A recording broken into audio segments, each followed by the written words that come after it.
Hi, dear friends. I hope all of you are safe and staying at home only. Friends, I, Prashant Lakhani, welcomes you once again in the world of 12th Economics, Chapter 2, Part 6. Till this session, we have discussed Utility Analysis chapter. In that, we have discussed what is utility, what are the types of utility, what are the features of utility.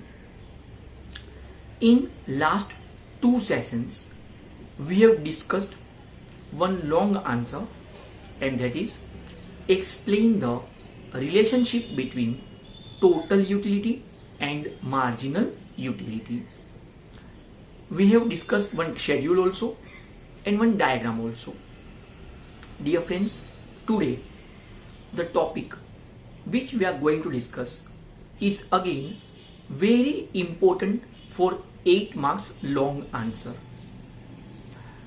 Friends, the topic is state and explain law of diminishing marginal utility. State and explain law of diminishing marginal utility. The short form is DMU. The short form is DMU with assumptions.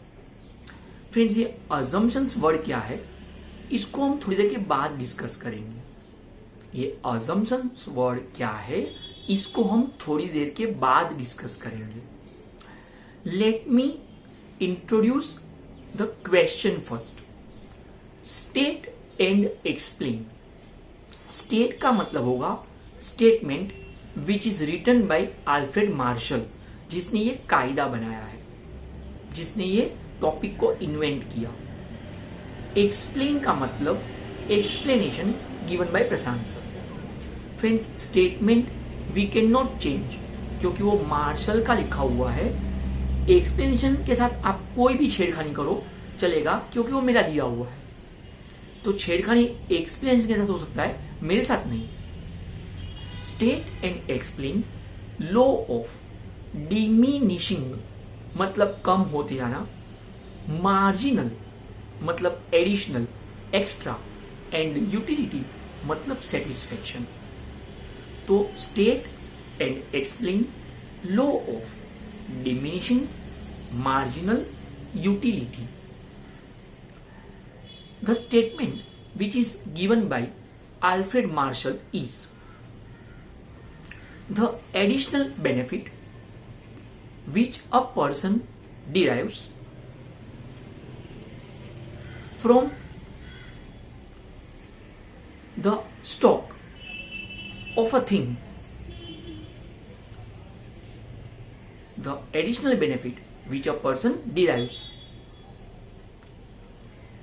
with increase in from given increase in the stock of a thing diminishes with every increase in the stock that already he has. Dear friends, इस statement को मैं 50 बार भी बोलूं तो भी समझ में नहीं आएगा. इसका आसान एक्सप्लेनेशन कुछ यूं होगा. Other things remain constant when the consumer consumes more and more units of the same commodity in a continuous and quick manner, he gets lesser and lesser utility from it. I repeat, other things remain constant. बाकी की पूरी दुनिया ठहर चुकी है, थम चुकी है, रुक चुकी है, बोले तो दुनिया गई खड्डे में. इसके पहले ये वर्ड आया था इन चैप्टर 1 जहां पे हमने डिस्कस किया था. अजम्पशंस करके एक टॉपिक था, features of micro economics. Features of micro economics जहां पे अजम्पशन करके एक वर्ड था और उसमें एक वर्ड था ceteris paribus. Other things remain constant. मतलब आप जिस चीज को स्टडी करोगे, आप सिर्फ उसी चीज को फोकस करोगे, उसके आजू बाजू की पूरी जो दुनिया है, it will remain constant, it will remain same. तो friends, other things remain constant when the consumer consumes more and more units of the same commodity in a continuous and quick manner, he gets lesser and lesser utility, मतलब satisfaction from it। इस statement का सबसे आसान मतलब होता है कि अगर कोई एक ग्राहक, कोई एक बंदा एक की एक चीज बार बार लगातार कंज्यूम करेगा, लगातार परचेस करेगा, लगातार यूज करेगा, लगातार वापरेगा, तो after some time he gets lesser and lesser utility from it. तो वो जो खुशी पाता है, उसको जो सेटिस्फेक्शन मिलता है, वो कम होते जाएगा। अगर कोई एक बंदा एक की एक चीज बार बार लगातार यूज करेगा, तो थोड़े वक्त के बाद वो थक जाएगा, पक जाएगा, उब जाएगा। मैं अपने दिए हुए दोनों एग्जाम्पल को अगर ऑब्जर्व करता हूं, 5 पूरणपोड़ी खाने के बाद छठी जो ससुरे की पूरणपोड़ी आई, राइट, अगर उसके बाद पूरणपोड़ी आती, तो फ्रेंड्स मेरे हाल ये थे कि थाली पटक के मारूं।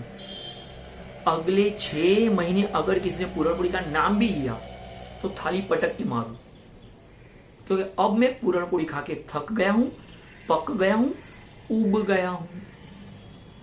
और सेकंड एग्जांपल, 7 बार मैंने कबीर सिंह मूवी देखा, करेक्ट। ये तो अच्छा है कि 8वीं बार के लिए बीवी ने जिद नहीं की, वरना इतना गुस्सा आया था कि अगर 8वीं बार देखना पड़ता, तो जिस चेयर पे बैठ के मूवी देख रहा था, उसी को फाड़ के डूचा बना के ओके शाहिद कपूर के मुंह पे मारूं। फ्रेंड्स, दुनिया का कोई भी नॉर्मल इंसान अगर एक की एक चीज बार बार लगातार इस्तेमाल करेगा, तो थोड़े वक्त के बाद वो थक जाएगा, पक जाएगा, उब जाएगा। तो other things remain constant when the consumer consumes more and more units of the same commodity in a continuous and quick manner, he gets lesser and lesser utility from it. Today I am giving you one more example on the same concept, and that will be the last example for this type of topic. Friends, इसके बाद हम कोई ऐसे example discuss नहीं करेंगे, okay इस तरीके का ये आखिरी एग्जाम्पल होगा। सपोज आपके पेरेंट्स, मम्मी पापा दोनों, कुछ 3-4 दिन के लिए because of some personal urgent work उनको गांव जाना पड़ रहा है, ओके और आपको घर पे रहने को कहा गया, आपको कहा गया कि आपको घर पे रहना है। ऐसे तो इस उम्र में घर पे अकेले रहने को मिले तो कबीर सिंह घर पे ही हो जाए, करेक्ट, जस्ट किडिंग। अब सपोज पप्पा ने जाते हुए 2000 रुपए दिए और कहा बेटा अच्छी रेस्टोरेंट में खाना खाना, टपरी पे कुछ भी खा लिया ऐसा नहीं करना, तबीयत खराब हो जाएगी, और थोड़ा घर का ध्यान रखना, थोड़ा स्टडी भी करना। हाँ हाँ पापा, घर का पूरा ध्यान रखेंगे, बाजू वाले का भी ध्यान रखेंगे, और पढ़ाई में ध्यान रखेंगे ना। अभी तो कबीर सिंह मूवी का स्टोरी चल रहा है इको में। तो पप्पा ने बोल दिया कि घर का ध्यान रखना, सेहत का ध्यान रखना, थोड़ा पढ़ाई भी करना और अच्छे रेस्टोरेंट में खाना खाना, टपरी पे कुछ भी खा लिया ऐसा नहीं करना सॉरी। अब सपोज आपके एरिया की कोई एक नॉर्मल प्योर वेज रेस्टोरेंट जहां की पाव भाजी आपको दिल अजीज पसंद है, बेहतरीन पाव भाजी है ऐसा आपको लगता है और वो आपको बहुत ज्यादा पसंद है। जैसे ही पहले दिन पेरेंट्स गए, दोपहर के टाइम पे भी आप उस रेस्टोरेंट में गए, एक अच्छे से टेबल का कोना पकड़ लिया जहां से पूरा रेस्टोरेंट दिखता हो टाइम पास करने के लिए, ओके। और वेटर आया, आपने बोल दिया एक पाव भाजी। वेटर ने कहा थोड़ा टाइम लगेगा, ये टाइम पे पाव भाजी, हाँ मेरे पास बहुत टाइम है, आराम से, कोई फुर्सत, आराम से। रात को वापस उसी रेस्टोरेंट में जाके उसी टेबल पे जाके एक पाव भाजी। नेक्स्ट डे दोनों बार नून इवनिंग एक पाव भाजी। तीसरे दिन दोनों टाइम लंच में डिनर में एक पाव भाजी। फ्रेंड्स, फोर्थ डे आपकी हालत ये हो जाएगी कि या तो आप उस रेस्टोरेंट में नहीं जाओगे, सपोज आपके एरिया में वो एक ही होटल है और कोई रेस्टोरेंट है ही नहीं और मजबूरी में वहीं पे जाना पड़ा, तो आज आप है ना टेबल पे बैठ के, अब तो वेटर भी पहचानता है, वो खुद आके एक पाव भाजी, तेरे होटल में और कुछ मिलता नहीं है क्या, मेन्यू लेकर आना। अब मेन्यू घुमा रहा है, साउथ इंडियन में इसका फालतू टेस्ट होता ही नहीं है, पंजाबी फूड नहीं यार ये बहुत कॉस्टली पड़ता है, चाइनीज में मेरा पेट भरेगा नहीं, घुमा फिरा के वापस आ रहा है उस पेज पे जहां पे पाव भाजी। अरे सुन, एक चीज पाव भाजी। अच्छा मैनेजर को पूछ, चीज में घर से लाके तू चलेगा क्या, कितना महंगा है चीज पाव भाजी, तो एक काम कर एक खड़ा पाव भाजी लेकर आ। देखो पाव भाजी में वो वेरिएशन ढूंढ रहा है, कुछ अलग। आप बोलेंगे सर खड़ा पाव भाजी क्या लेकर आया। फ्रेंड्स, अच्छी रेस्टोरेंट में खड़ा पाव भाजी एक डिश होती है जहां पे वेजिटेबल्स को स्मैश नहीं करते, मतलब टोमेटो पर जो खड़ा मुंह में आएगा, मतलब खड़े पाव भाजी नहीं खाना है। और मेरा तो मुंह खुलता ही इतना सा है, मतलब मुझे तो लेटा हुआ पाव भाजी खाना पड़े। हाँ फ्रेंड्स, अल्टीमेटली घूम फिर के आप आ गए पाव भाजी। सपोज शाम को रात को पाव भाजी खाने के बाद आप घर जा रहे हो,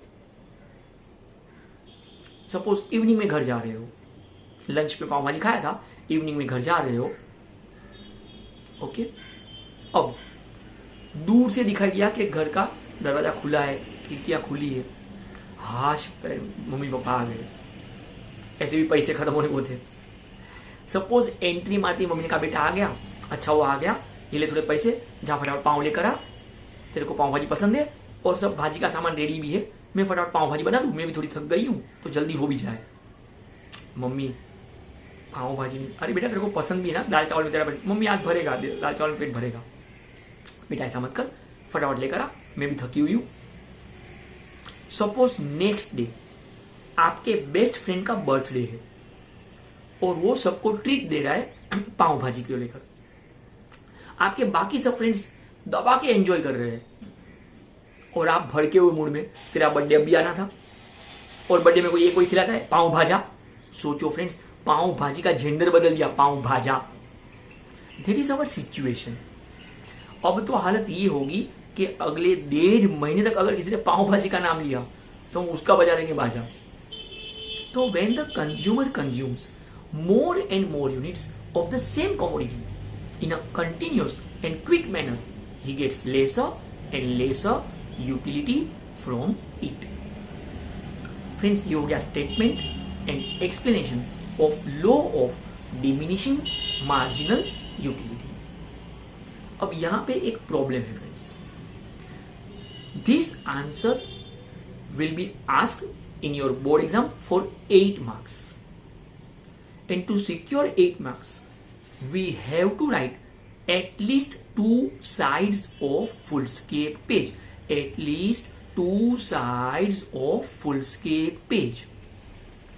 और अब भी हमने जो आंसर पढ़ा वो तो सिर्फ 6 लाइन का हुआ, तो 6 लाइन लिखने का अपने को कोई 8 मार्क देने वाला नहीं है, इसका कोई 2 मार्क भी नहीं देगा।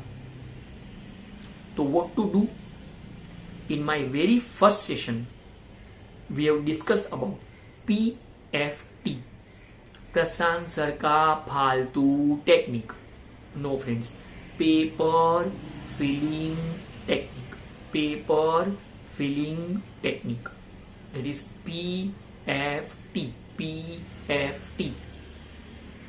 Believe me friends, हमें 6 लाइन के आंसर को 2 पेज तक पहुंचाना होगा. तो हाउ टू डू दैट? यहां पे हम एक चीटिंग कर रहे हैं. एक नोट लिखा है, same table, graph and explanation. Friends, ये कौन सा टेबल और ग्राफ बोल रहा हूं मैं? Which we have already discussed twice in our last session. We have one schedule of 3 columns, units, TU and MU. Units में 1, 2, 3, 4, 5, 6, 7. TU में 10, 18, 24, 28, 28, 26, 22. MU में 10, 8, 6, 4, 0 पे saturation point, -2 and -4. After that, we have discussed small explanation at the first unit. At the first level, TU and MU both are same, that is 10 units. From the second level, जब मैंने दूसरी बार show देखा 3 to 6 वाला, right, my TU increased up to 18 units. तो वहां पे बोलेंगे from the second level, TU increases, बढ़ तो रहा है, TU increases but at a diminishing rate. TU increases but at a diminishing rate. TU increases but at a diminishing rate. And MU decreases. MU decreases. MU decreases. At the fifth level, जब वो 5वां show देखा था रात को 12 से 3 फोकट वाला show, right? At the fifth level, TU is maximum and constant, that is 28 units, and MU becomes 0, that is saturation point. इससे ज्यादा खुशी में हासिल नहीं कर सकता. अगर मैं चाहूं तो भी अपने सेटिस्फेक्शन को अपनी खुशी को इससे ऊपर लेके नहीं जा पाऊंगा. इसके बाद खुशी बढ़ेगी नहीं, कम होगी. एंड आफ्टर 5th लेवल, जब मेरी बीवी ने एंट्री मारी, after 5th level TU decreases and MU becomes negative. MU becomes negative. MU becomes negative. ये हमने रिलेशनशिप का एक टेबल समझा था. और आसान मतलब ये था कि कोई भी चीज की शुरुआत में TU, MU, total utility and marginal utility will remain same. Total utility and marginal utility will remain same. Slowly TU will increase but at a diminishing rate, and MU will decrease.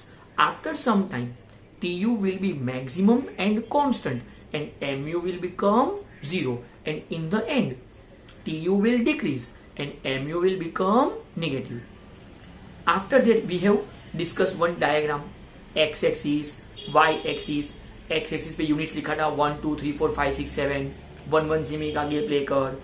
TU, MU नीचे -5, 0, 5, 10, 15, 20, 25, 30. वो पूरा diagram बनाया था.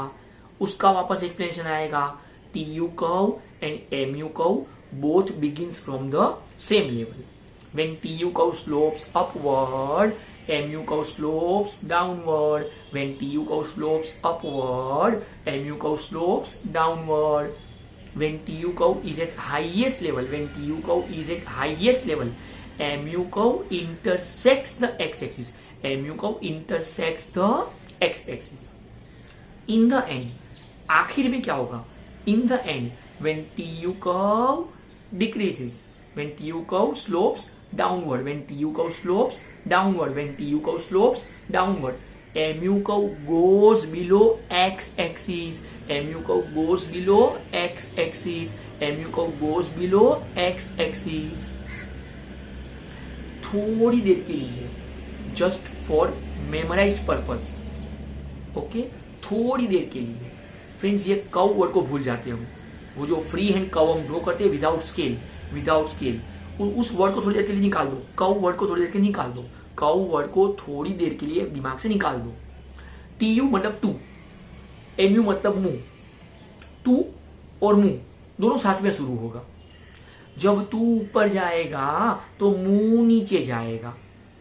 जब तू highest होगा तो मुंह इंटरसेक्ट करेगा, जब तू नीचू जाएगा तो मुंह तो और भी नीचू चला जाएगा। ओके, जब तू नीचू जाएगा तो मुंह तो एक्स के भी नीचू चला जाएगा। This is the great relationship between T U and M U. अब आप बोलेंगे सर लेकिन हमने ये टेबल और डायग्राम रिपीट क्यों किया? तो फ्रेंड्स अब यहां पे मैं आपको एक चीटिंग सिखा रहा हूं। Your question is state and explain law of diminishing marginal utility, DMU।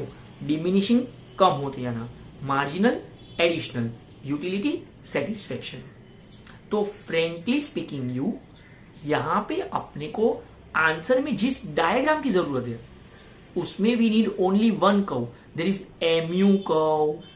कौन सा वाला? नीचे वाला जो कर्व जा रहा है, जो 10 से शुरू हुआ, 10, 8, 6, 4, 0 सैचुरेशन पॉइंट, जहां पे एक्स पे इंटरसेक्ट किया, बाद में -2 एंड -4, जहां एक्स के भी नीचे चला गया।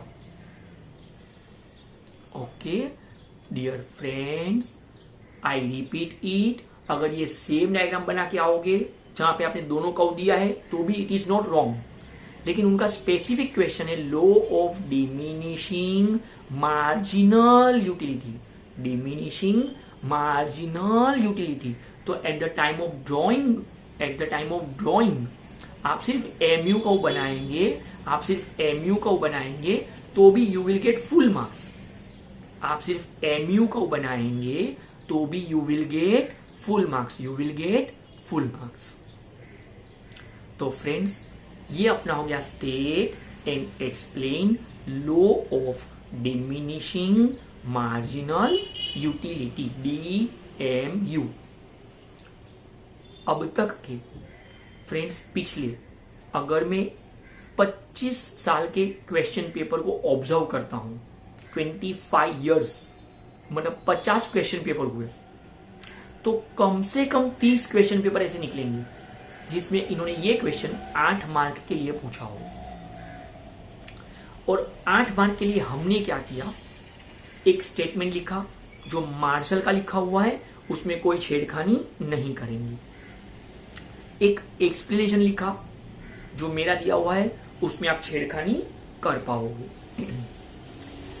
उसके बाद एक शेड्यूल बनाया, उसके नीचे उसको एक्सप्लेनेशन देंगे, फिर डायग्राम बनाया, उसको भी एक्सप्लेनेशन देंगे। ठीक है, 1.5 पेज तक हम पहुंच चुके हैं। Half of the page is still remaining. Don't worry, question का एक वर्ड भी बाकी है, assumptions. Now here let me clarify something. In microeconomics you should not start or you should not complete any law without assumptions. Repeat. In microeconomics you should not start or you should not complete any theory, any law without assumptions. Repeat. In microeconomics you should not start or you should not complete any law without assumptions. आप बोले सब पागल कीड़े हो गए, नाक में उंगली करके रिपीट। कुछ समझा तो नहीं? समझा रहा हूं। अगर उन्होंने assumption वर्ड मांगा हो क्वेश्चन में तो हम उसको डिटेल में एक्सप्लेन करेंगे। नहीं मांगा हो तो सिर्फ हेडिंग्स लिख के आएंगे, पॉइंट्स लिख के आएंगे, हेड पॉइंट्स। पर assumptions के बगैर आप कोई भी कायदा नहीं लिख सकते हो, ये अलाउड नहीं है। Till TY BCom, till MCom, you have to remember this thing. अगर उन्होंने किसी भी कायदे में, किसी भी थियरी में, किसी भी लॉ में assumption वर्ड मेंशन किया है, क्वेश्चन के अंदर assumption वर्ड मेंशन किया है, तो we have to explain all the assumptions in detail. और अगर question is silent, question is mum, question में कहीं पे assumption वर्ड यूज नहीं हुआ है, तो we have to write all the head points. हमें सभी पॉइंट्स को मेंशन करना पड़ेगा, डिटेल एक्सप्लेनेशन नहीं करेंगे। पर अजम्पशंस के लिखे बगैर अगर आप आंसर लिख के आओगे, you will get 0 marks. Suppose आपने स्टेटमेंट पूरा लिखा है, आपने एक्सप्लेनेशन भी बराबर से लिखा है, आपने एक शेड्यूल टेबल बराबर बनाया, उसको एक्सप्लेन भी किया, डायग्राम बनाया, उसको भी एक्सप्लेन किया, और आप अजम्पशन के बारे में कुछ भी नहीं लिख कर आए हो, नॉट अ सिंगल वर्ड, तो you will get 0 marks out of 8 marks. This is the clear cut notification in specimen paper of Maharashtra state board कि in case of microeconomics assumptions के बगैर आपका आंसर निकला तो यू विल गेट 0 मार्क्स। देखिए friends, 12th में बहुत सारे स्टूडेंट्स बहुत ब्रिलियंट होते हैं, उनका इको का पेपर बहुत अच्छा गया होता है, बाहर आके खुश होते हैं कि 90 अबव तो आसानी से आएगा। बिलीव मी फ्रेंड्स, वो लोग ये भूल जाते हैं, ये बातें हमने लेक्चर में डिस्कस किया होता है, अजम्पशन नहीं मांगा है तो भी लिख कर आना है, मांगा है तो डिटेल में एक्सप्लेन करो। और फिर जब रिजल्ट आता है, अरे यार इनको पेपर चेक करने को नहीं आता है, प्रश्न को पढ़ाने को नहीं आता है। Friends, congratulations to all of you, congratulations to all of you. 90 above economics में दिस ईयर 90 अबव इकोनॉमिक्स में फ्रेंड्स, अब तक we have 15 students, 15 we have 15 students above 90 marks in economics. Friends, line लगी हुई है, लाइन, और अभी तक तो सभी स्टूडेंट्स के रिजल्ट मेरे पास आए भी नहीं है फ्रेंड्स। 93 पे 92 पे एक साथ 5 7 लोग हैं फ्रेंड्स सॉरी, और अभी तक तो पूरा रिजल्ट आया भी नहीं है मेरे पास। तो 90 अबव अब तक तो 15 स्टूडेंट्स का रिजल्ट मैं देख चुका हूं अपने यहां से। तो फ्रेंड्स, ये जो सोच है कि इको में स्कोर नहीं होता है, ये गलत सोच है। हाँ, कुछ चीजों की चीटिंग करनी पड़ती है, जैसे आज हमने एक चीटिंग की कि प्रीवियस आंसर का टेबल और डायग्राम उठा के इसमें भी लगा दिया। हाँ, सिर्फ एक नई चीज क्या की, डायग्राम में 2 कर्व थे, प्रीवियस डायग्राम में TU कर्व MU कर्व, आप दोनों ड्रॉ करोगे तो भी चलेगा, लेकिन उन्होंने लॉ ऑफ DMU मांगा है, तो MU कर्व होगा then to you will get full marks. तो TU कर्व नहीं बनाया तो भी चलेगा, बनाते हो वेल एंड गुड, नहीं बनाया तो भी चलेगा। तो अब एक बात याद रखेंगे, माइक्रो इकोनॉमिक्स में जब भी कोई लॉ पढ़ेंगे, वी शुड राइट अजम्पशंस। अगर आप एक की एक चीज बार बार लगातार कंज्यूम करते हो, यूज करोगे तो थक जाओगे, पक जाओगे, उब जाओगे। पर ये कब होगा अगर आप 6 कंडीशंस, 6 अजम्पशंस को फुलफिल कर पाते हो, तब होगा। Total we have 6 assumptions in this answer now. Friends, I repeat, अगर आपको स्टेटमेंट वर्ड टू वर्ड रट्टा मार सकते हो, याद रहता है तो ही लिखो, वरना आंसर में स्टेटमेंट लिखो ही मत। स्टेटमेंट का मतलब जो मार्शल ने लिखा हुआ है, वर्ड टू वर्ड अगर रट्टा मारते हो, मगअप कर सकते हो और लिख पाते हो तो ही लिखो। हाँ, एक्सप्लेनेशन आप इजी लैंग्वेज में लिख सकते हो, डजंट मैटर। रट्टा मारो, स्टेटमेंट याद रहता है, वेल एंड गुड। एक्सप्लेनेशन कुछ भी किया चलेगा, table, explanation, diagram, explanation 1.5 page cover हो चुका है, आधा पेज बाकी है, and 6 points are there in assumptions. तो friends, this assumptions we will discuss in detail in our next session, क्योंकि all these assumptions are again very very very important friends. Okay, all these assumptions are very very very important. Once again, congratulations to all of us, of course all of us, for excellent result in 12th. I hope कि आप इसका भी record तोड़ पाए। और friends, अब तक 92% highest दिखाई दिए हैं, स्टिल रिमेनिंग रिजल्ट बाकी है, कुछ लोगों के नहीं आए हैं। अगर आपके कोई फ्रेंड्स या कोई भाई बहन पढ़ रहे थे अपने पास, please inform them to inform their results to us. Okay, I hope all of you are taking care of yourselves and staying at home only. Please take care. Soon I'll approach you. Thank you so much. Before that, one request is there. Please write it down, the answer, in your notebook with diagram and all that. Please. When we will meet physically, जब हम face to face after lockdown मिलेंगे तो we will discuss all the things. लेकिन अब भी से एक आदत डाल दीजिए फ्रेंड्स कि हो सके उतना नोटबुक में लिखना है. नोटबुक में लिखना है. मेरे लेक्चर आप बार बार व्यू कर सकते हो. यूट्यूब पे ही तो अवेलेबल है, तो आप चाहो उतनी बार व्यू करो, पॉज कर करके लिखते जाओ. Doesn't matter. After the completion of first chapter I have given you full notes.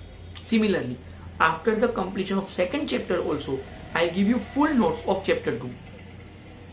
तो उस वक्त भी आप लिख पाओगे अगर कुछ छूट गया हो, कुछ रह गया हो तो. Right. Please like and share this video and subscribe this channel. Thank you so much.